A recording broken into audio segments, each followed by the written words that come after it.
Fabien Bougarel, vous êtes technicien ici à la Fédération des chasseurs de l'Allier. Nous venons d'assister donc à une reprise de lapin de Garenne. Alors expliquez-nous un petit peu comment ça se passe. Donc le but donc de la reprise, donc c'est pour implanter du lapin sur les territoires. Donc pour que les gens puissent bénéficier, je dirais, de lapin de Garenne, faut qu'ils aient effectué donc des aménagements sur leur territoire avec une convention sur 5 ans, avec obligation de faire des garennes artificielles, du piégeage, tout un ensemble pour que la gestion du lapin et non prélèvement pendant 3 ans pour que la population ait le temps de se réimplanter. Donc là aujourd'hui donc on va prendre donc techniquement donc des furets avec des bourses métalliques ou des bourses tissus. Et on va prendre aussi un filet si on en échappe pour en deuxième rideau pour essayer de rattraper un maximum, je dirais, d'animaux pour implanter sur le territoire. Alors cette opération, tout le monde ne peut pas la pratiquer comme ça du jour au lendemain, il faut des autorisations. Tout à fait. Donc pour la reprise, donc faut l'autorisation du propriétaire. Donc faut l'autorisation du propriétaire du lieu de reprise et du lieu de lâcher. Et après donc c'est une déclaration à faire à la DDT.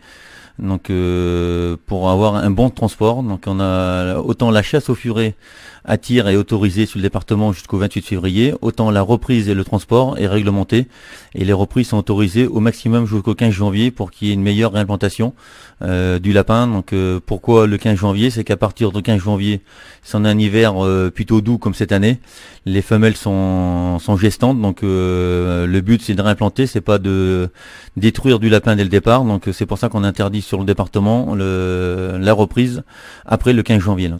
Alors ces furets, comment ils travaillent sous terre? Parce que nous on a vu que la partie aérienne, donc en fait ils s'infiltrent, ils font peur au gibier et on l'attrape. Voilà, donc le but des furets, donc eux ils veulent rechercher le lapin comme s'ils voulaient les attraper pour les mordre, parce que c'est à l'état ni plus ni moins un furet, c'est comme un mustelidé, donc à l'état sauvage, donc lui il attrape les lapins pour se nourrir. Donc là ils sont nourris, donc c'est comme les oiseaux de haut vol ou les chiens, donc ils chassent pour essayer d'attraper donc l'animal. Et donc comme le lapin prend peur, donc il sort tout de suite des trous pour éviter de se faire prendre. Et après à nous d'être vigilants et d'être rapides pour attraper au mieux.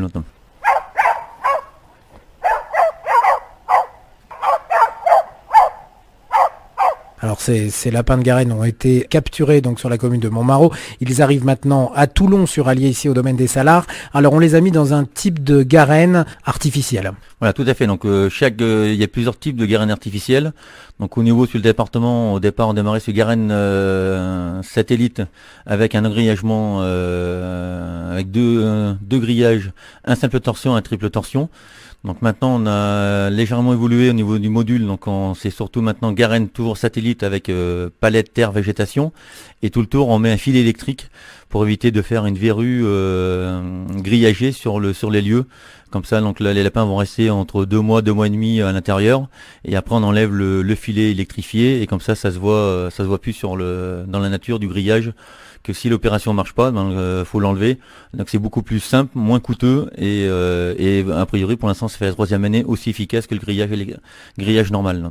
Alors le lapin, il s'implante pas aussi bien ici, on va dire, dans des terres argileuses, plutôt qu'à Montmarault, effectivement, où c'est beaucoup plus adapté. Le terrain dépend beaucoup pour l'installation du lapin de Garenne. Voilà, donc le terrain joue énormément donc pour le lapin. C'est vrai qu'un terrain sableux, donc c'est toujours mieux pour le lapin. Donc quand on a un terrain argileux comme ici, donc ce qu'il faut c'est travailler absolument en garenne artificielle, monter des tas de terre en hauteur pour qu'ils aient donc de la terre sèche et non de l'humidité. Et donc le lapin peut être implanté sur partout s'il y a des bons aménagements. Et après les réussites est aussi surtout due si on a des vecteurs maladies mixo, VHD qui passent ou pas. Parce que si on a mixo, VHD, malgré les aménagements et les réimplantations, on revient au point de départ pratiquement à 1.0. Alors le but de ces garennes ici, un but pédagogique. Voilà, donc c'est à la fois un but pédagogique, donc quand on peut accueillir, je dirais, des écoles, à la fois aussi pour nos chasseurs, de leur montrer, donc quand ils viennent au domaine, de leur montrer ce qu'il faut faire, et après montrer que même sur un domaine comme ici, où le terrain n'est pas propice à 100%, qu'en faisant un aménagement, on peut avoir une population de lapins. Après, à l'avenir, s'il y a besoin, qu'on puisse faire des interventions de chasse avec des jeunes chasseurs, montrer qu'en faisant un aménagement du piégeage, et si on a la réussite avec avec derrière pas de problème mortalité, haute maladie ou des fois coccidiose, on peut se faire plaisir sur un petit territoire longtemps. La chasse au lapin, elle est beaucoup pratiquée dans l'Allier? Alors la chasse au lapin était énormément pratiquée donc avant, maintenant de moins en moins, parce qu'on a maintenant de moins en moins de lapins. On a des petites populations de lapins réparties sur le département, mais plus comme avant, 25-30 ans.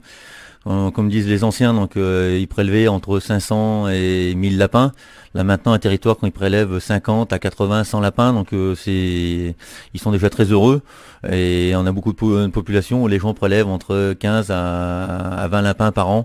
Et donc ça se maintient en petits noyaux, plus comme avant, de grosses populations qui étaient malgré tout à l'époque plus maîtrisables au niveau des cultures. Maintenant, on a l'effet inverse, on a plus assez de lapins. Le souhait, ce serait de les développer et pas avoir non plus de dégâts trop agricoles. C'est pourquoi ça aussi on remplante toujours du lapin en demandant encore du propriétaire du lieu de lâcher en fonction du milieu, que si après il y a des problèmes de dégâts de lapin, qu'ils soient bien au courant, je dirais des règles de départ. Donc c'est vrai qu'une zone céréalière où il n'y a que des céréales, si les gens sont propriétaires et veulent absolument le faire, on le fait. C'est vrai que ça peut être propice, la nourriture est hyper riche pour eux. Par contre, les risques de dégâts sont pour eux.